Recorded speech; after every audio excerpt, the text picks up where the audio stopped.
A gente segue acompanhando esse assunto agora com novos desdobramentos sobre esse caso, com a Débora Rodrigues, que está acompanhada dos dois advogados de defesa de Pedro Turra, que vão falar com a gente agora ao vivo e vai trazer também os detalhes sobre a questão da transferência. Pedro Turra já desceu saiu da carceragem da Polícia Civil e já desceu para Papuda. É isso mesmo, Débora? Bom dia, bem-vinda. Kenzo, bom dia para você, para quem nos acompanha. Aqui ao meu lado está o doutor Éder e o doutor Daniel, advogados do Pedro Turra.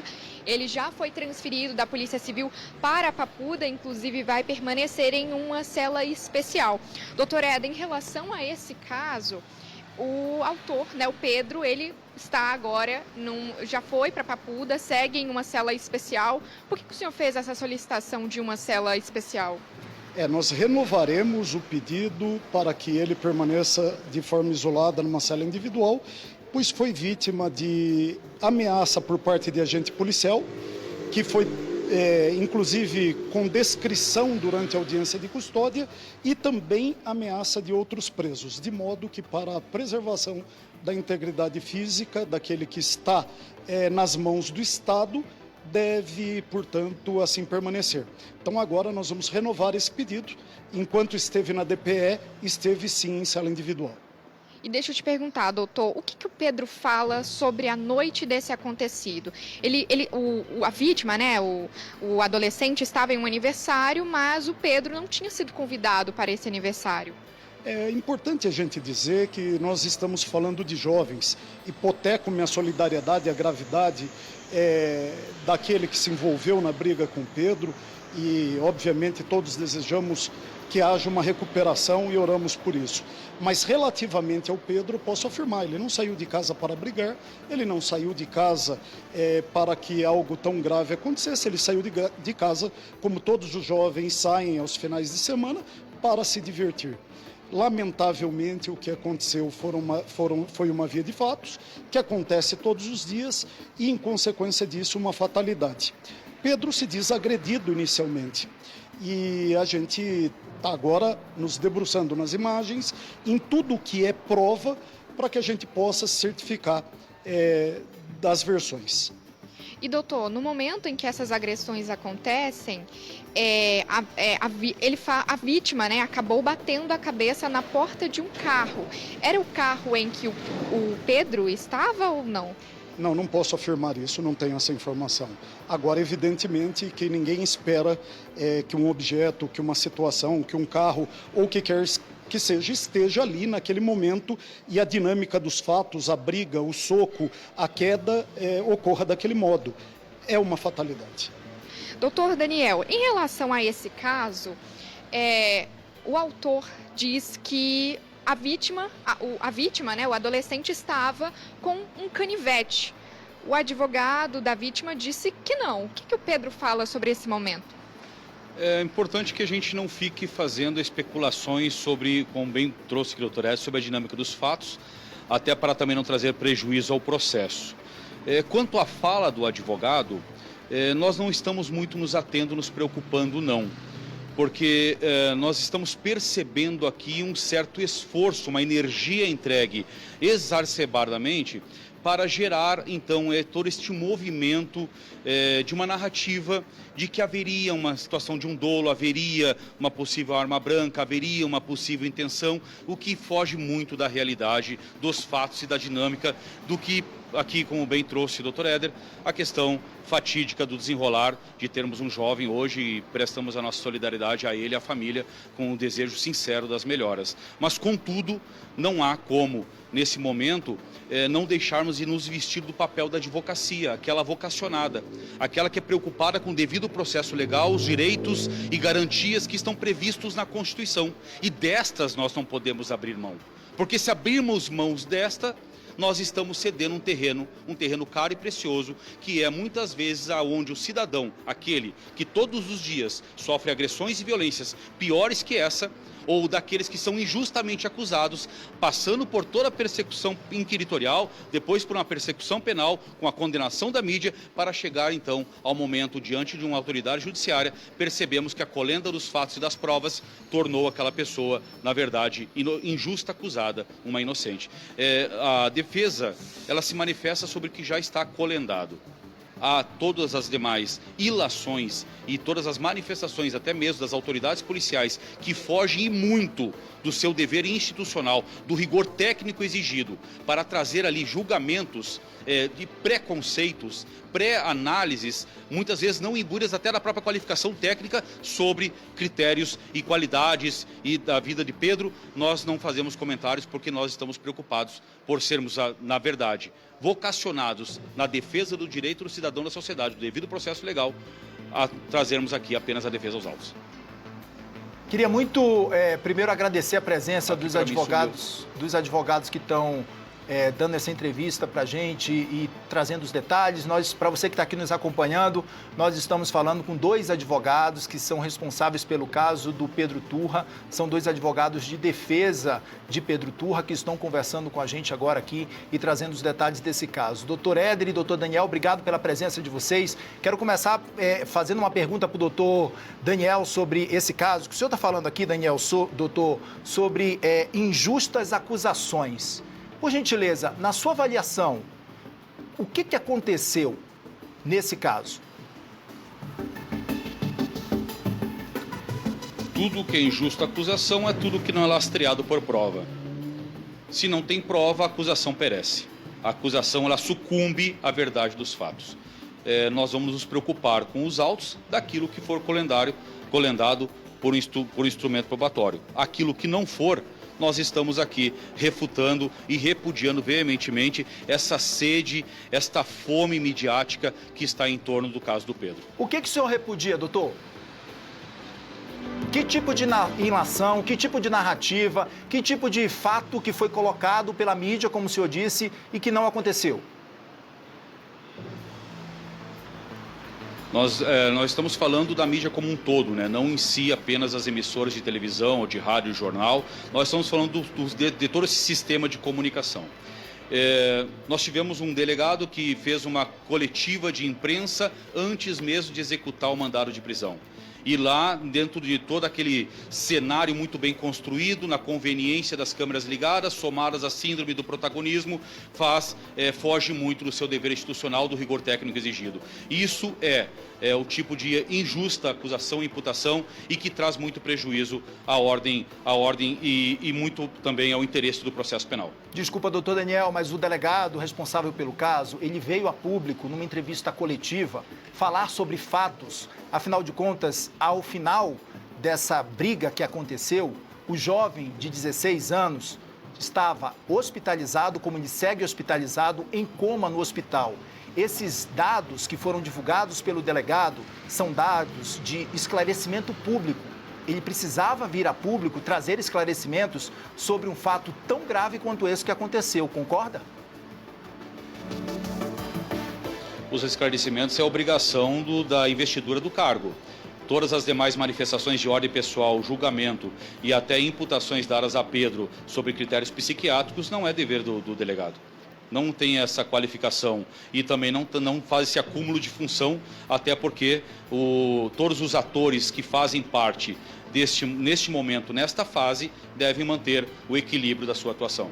Doutor, o senhor falou sobre o caso da questão do canivete, que o senhor disse que não quer falar sobre isso, né? Porque isso seriam narrativas, mas isso, inclusive, está nos autos do processo, que o senhor, claro, tem acesso, e a gente vai, inclusive, mostrar agora para o pessoal de casa aqui os detalhes dessa conversa que aconteceu e que estão anexadas no auto desse processo.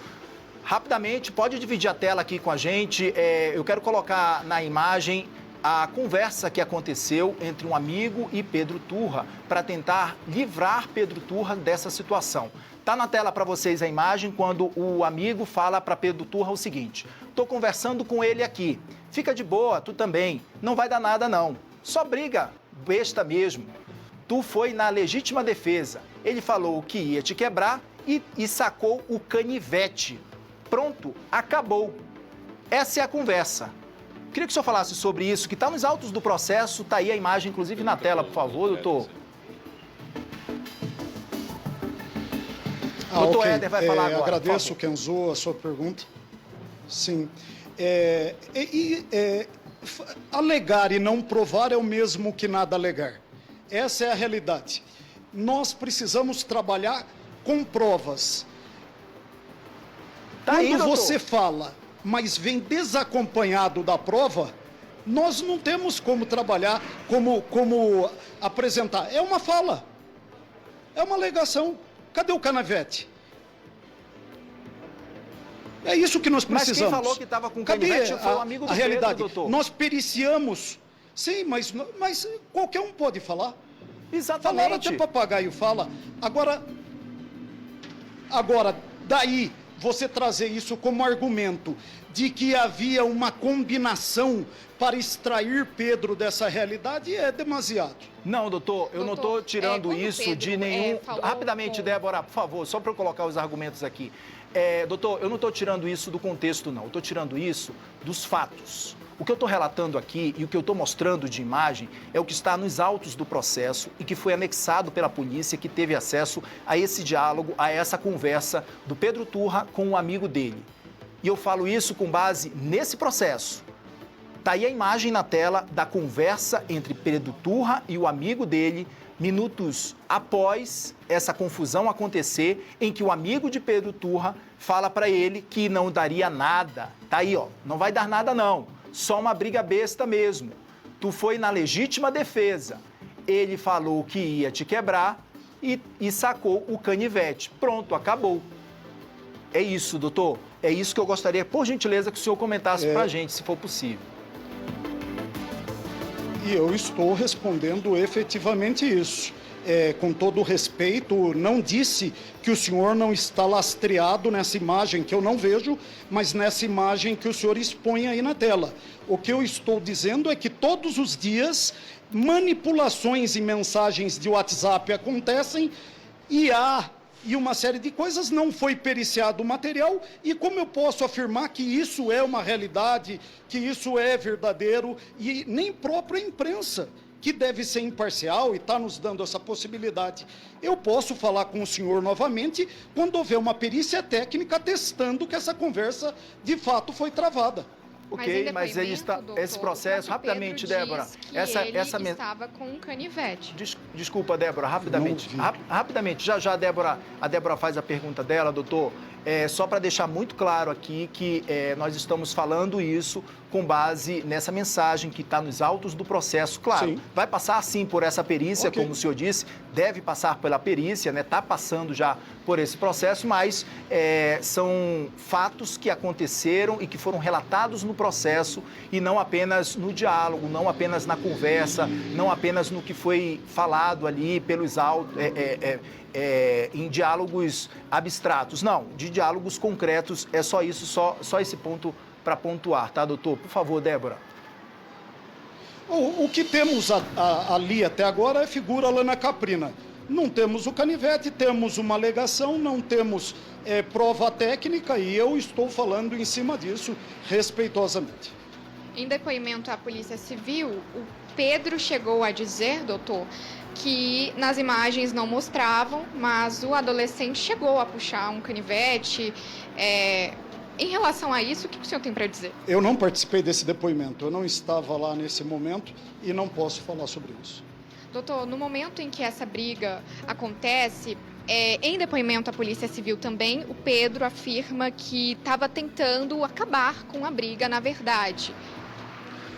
Na verdade, ele alega que ele foi agredido primeiramente, né? Agora, eu não vou estabelecer tese de defesa aqui, não é esse o momento. Se quer a denúncia, se o processo seguir da forma como está, né, o inquérito e virar processo, virar denúncia, da forma como está, seria lesão corporal de natureza grave, brigas que ocorrem todos os dias, inclusive nos estádios de futebol, situações ainda mais graves e pessoas não estão presas. Pedro está preso por conta da condição social dele, que foi amplamente exposta, e está preso fundamentalmente para dar uma resposta social.